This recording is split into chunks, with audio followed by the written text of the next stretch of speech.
What's up guys, driftsnlifts here.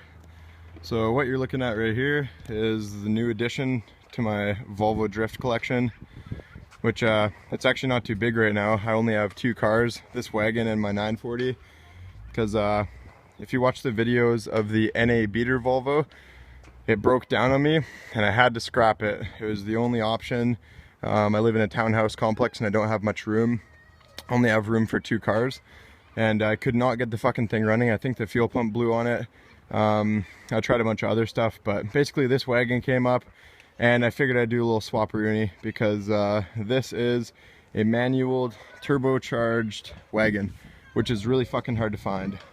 Yeah, it's couple little things about the car. It's not exactly in the best shape with the lowest kilometers, but it has potential and I think I can do enough work on it to get it running pretty good for some drift abuse. So yeah, I got the car for 800 bucks. The kid that I bought it off of, he didn't know too much about it and he only had it for a week, but the kid that he bought it off of was a complete noob and he didn't know how to fix anything. He claimed that he maintained it, but he didn't know fuck all about the car. So like when I got it, there's a disgusting exhaust manifold leak. Like basically half the gasket was gone. Oh, the air filter was completely clogged with fucking probably 2 millimeters of dirt. Like it was just disgusting. Idle air control valve needed to be replaced. It had a clunk in the steering. Seemed to be the bolts down on the steering shaft need to be tightened. So that's all that was. Luckily, I like easy fixes. That's always nice. Yeah, so this is a 1986 model. It's got 446,000 kilometers on it. It's basically bone stock. I've done a couple little things to it already, but nothing major whatsoever. I cleaned the PCV box on it, so that's it was filthy on this car.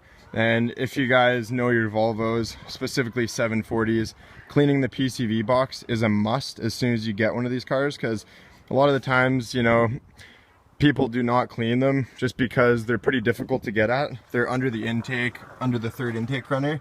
Basically this tube right here ends up coming from the PCV box down there. Yeah, so I've done so many of them after owning all these Volvos that it's become pretty easy for me. But this one was filthy, and when the PCV box is clogged, it builds your crankcase pressure, and it gives it nowhere to relieve from. So you're gonna start leaking oil out your seals, you know, like your cam seal and your distributor seal, your rear main, that kind of thing. So yeah, but this car is really rusty. It's disgusting, but what can you do, right? You can fix rust. The body's not rusty, surprisingly. The floorboard, if you take a look here under this mat that I put here, got a nice Flintstone hole.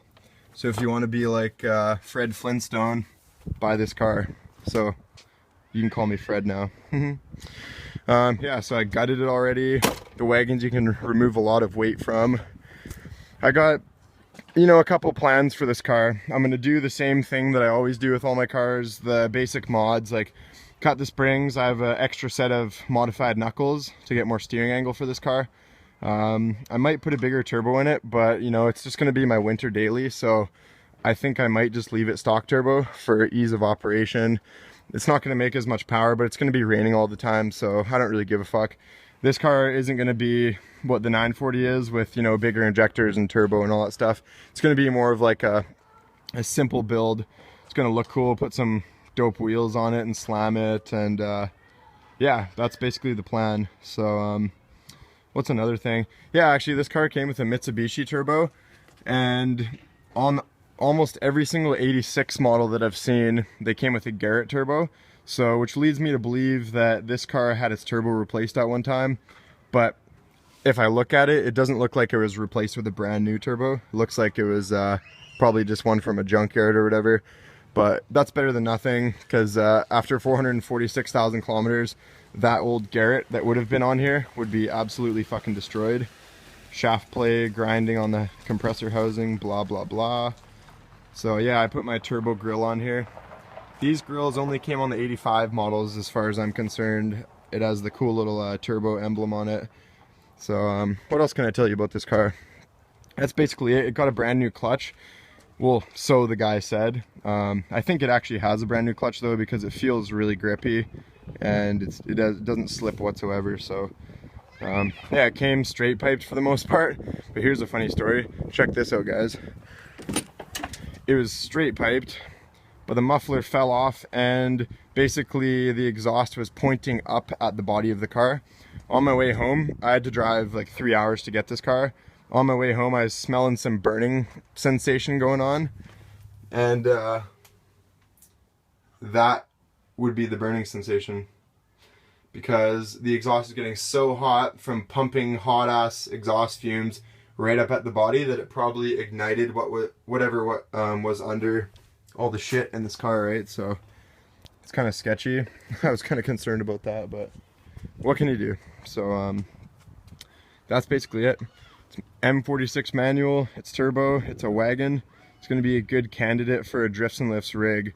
So hope you guys liked the video. Sorry I haven't posted in a little while. I've been kind of busy, but I'm going to be filming videos of this car once I get it done. Actually, just tonight I think I'm going to do a little how to roll your fenders like I do. It's not going to be technically rolling them, it's going to be malleting them very hard, but you'll get the idea once I post that video. Also, there's a drift event this weekend, and I'm either going to take my 940, or if I can get this wagon ready in time, I'm going to be taking that, and I'm going to be filming the whole drift event, GoPro, on my girlfriend's Nikon, blah blah blah. It's going to be sweet, so I'm pretty stoked for it. Anyways guys, yeah, like and subscribe. Have a good one.